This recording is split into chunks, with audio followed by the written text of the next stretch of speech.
Hey, welcome to Finance Fridays. I'm Haley Jones. I'm a real estate agent with eXp based out of Knoxville, Tennessee. And I'm Shea Martin. I'm with Mortgage Investors Group, also here in Knoxville. Okay, so today we are answering the question, what if it doesn't appraise?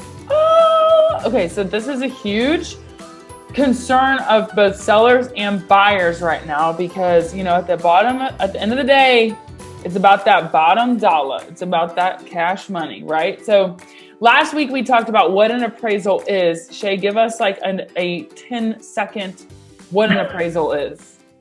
Yeah, so the appraisal is done by a qualified appraiser who goes out and determines the value of the home. So the appraisal sets the actual value, and that is used to determine a lot of things moving on. Right.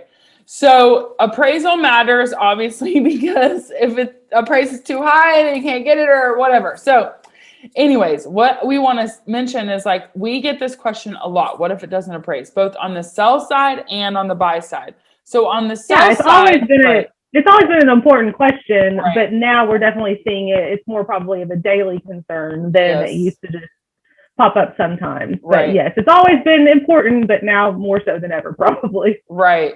So on the sell side, yes, things are going higher. Yes, it is a seller's market. However, I would advise you that, when you price your home, hopefully you're working with an agent who is looking out for your best interest. And sometimes that means not listing it too high because even now today, things that are listed too high will not sell. But if it doesn't appraise and you've got a contract on it, then that becomes a problem, right? So I just want to say on that side of things, yes, things are competitive and people are waiving their appraisals. However, please make sure if you accept a contract like that there are proof of funds that people can pay the difference of that. So maybe they're waiving it, but the bank that they're getting that money from is still going to have to do the appraisal. And so if it under appraises, then you want to make sure that the contract you have says, we are going to pay the difference, either up to a certain amount that you've agreed to or up to the purchase price that you agreed upon. So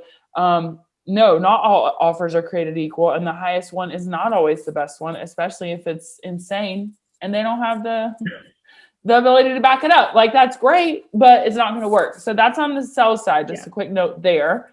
And then on the buy side, there are strategies, and it is important to also think, I don't think, I've had clients put offers 20 grand over saying they would cover the appraisal. They were able to back it up and not get the offer because of other issues.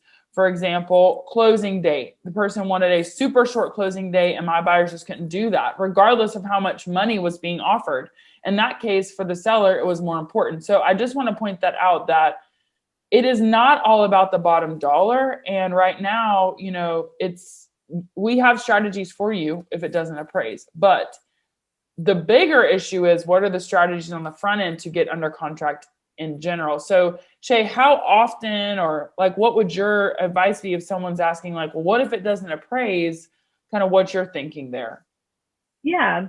Well, first off, you kind of touched on this and I'm glad you mentioned it. Waiving an appraisal in a contract that means you are waiving the appraisal contingency. That does not mean that you are waiving an appraisal. If you are getting a loan, you will have to have an appraisal done. Your lender will require an appraisal. So if you are waiving that contingency, all you are doing is waiving your protection in that contract. So if it doesn't appraise, you're then on the hook for paying the difference. Whereas if you have that appraisal contingency in place, that protects you if the home does not appraise. So again, waiving the appraisal does not mean you're waiving that an appraisal is going to be done. It means that you're agreeing to pay the difference. So what I want to touch on is that how the appraisal works as far as the financing side of things. The appraisal, we lend off the lesser of the sales price or the appraised value. So if the sales price is, say, $200,000 and the value comes in at $175,000, that $175,000 value is now going to determine your down payment, your loan amount, things like that. So if you're putting 5% down on a conventional loan, you are now putting 5% down on the $175,000. And if that sales price does not change and you're agreeing to pay $200,000, you have to pay your 5% on the $175,000 plus the difference between 175 and 200,000. So that's a lot of money you've got to come up with out of pocket. That changes your out of pocket significantly. So that is the concern for a buyer.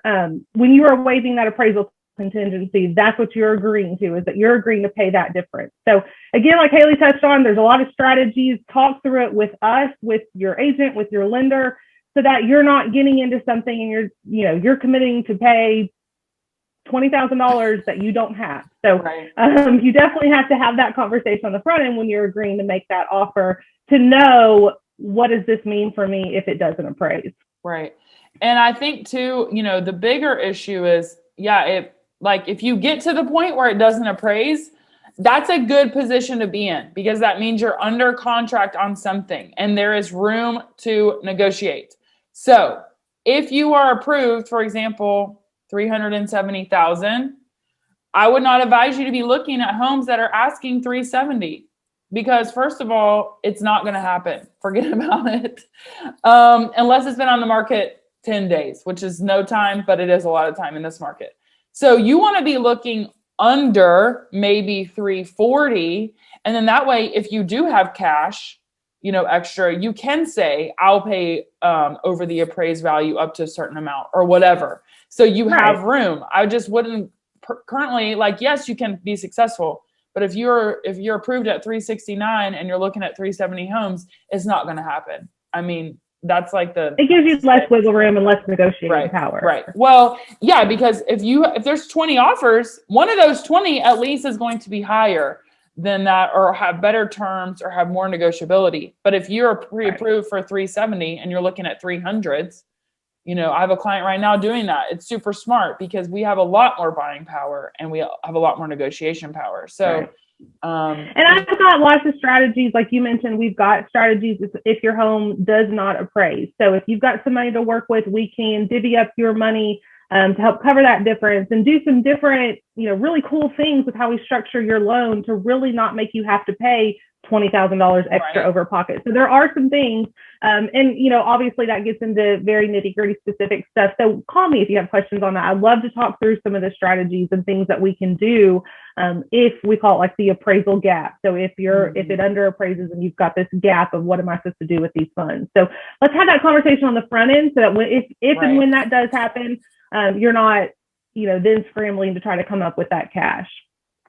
So, and I think you asked this earlier and I didn't answer that yet, but as far as, how concerned do we need to be? Obviously, if you're going into a contract and you're offering $50,000 over listing price, you're probably aware it's not, the likelihood of that appraising is probably pretty high. But if you're, I'm not seeing homes not appraising every single day. So there's lots of things that go into these appraisals. It's hard for appraisers to adjust for this market and what's happening right now. So it is, there's not a standard adjustment for what we're seeing right now. So it is hard for appraisers right now. Kind of keep that in mind for them, that they're doing the best that they can with this ever-changing market. But it's not happening necessarily daily. So if you're making a really smart, strong offer, have that conversation with your agent. If you think that they're, if comps could cover, what you're asking. And then again, part of that initial strategy is to kind of know what you're getting into on the front end, to know then later on when that appraisal does come back, okay. We plan for this. We're ready to go. Right. Yeah, I think just two things quickly is that regarding appraisal, by the time, again, once you're at the point of appraisal, the seller, if you're on the buy side, the seller is not going to want that house to go back on the market in the majority of cases, unless they have a backup offer or whatever. They're not going to want it to go back on the market. So that's, one point. And so that once you're to that point, you have negotiability. But then on the front end, I think that, about 25% of deals are falling through right now, because a lot of people are approaching this I just want to win. So they're making a high bid. It's something that was not a good idea, or something that they realize later, I'm overpaying. So I think, we talk about appraisal because that's what the lender is saying the value is. That's what they're going to lend on the home, which is great. If you feel that value is too high, then what are we doing? You may have won the contract, but if then you're thinking oh my gosh, I can't believe I'm paying that for this house, Right. then that's not the house for you, like, period. Yeah, it's not, this is still a big purchase. This is not just, oh, I want to win. Like, you're Right. still buying a house. So Yes. it's not just about getting, making that really high offer. I think you said it before, highest is not always best. There's other things that go into it. And so, what you're offering, make sure you're comfortable with it, because in the long run, that could be what you're paying for the house. If you do, especially if you decide to waive that appraisal contingency. Right. So there's things that are possible. We can put it in the contract. We can start by saying we're going to cover the difference or up to a certain amount. You always want to cap it. Either that's the purchase price or a certain amount over, whichever you can handle, right? But it doesn't have to be in the contract, but it is something that can be addressed. So basically everything is possible. It is a question of concern, but before that, we just want to get, we want to get you a house. So the biggest thing that we want to communicate is have the strategies, have the conversations up front at the time that you're making that offer. Let's not wait till the appraisal stage and then be like, oh no, what am I supposed to do? If you have those conversations up front, you're going to have a game plan, and it's not going to be the end of the world. If you're choosing to waive that appraisal contingency, have that plan in place. Yes. And that's what we're here for. Sure. Yes. Have a plan. Have a plan in place. All right. Okay. I think that's everything for this edition of Finance Fridays. I'm Haley Jones. I'm a real estate agent out of Knoxville, Tennessee with eXp, and I am your real estate person. And I'm Shea Martin with Mortgage Investors Group, and I'm your trusted home advisor, home lending advisor. Awesome. All right, guys, have a good weekend, and we will see you next Friday.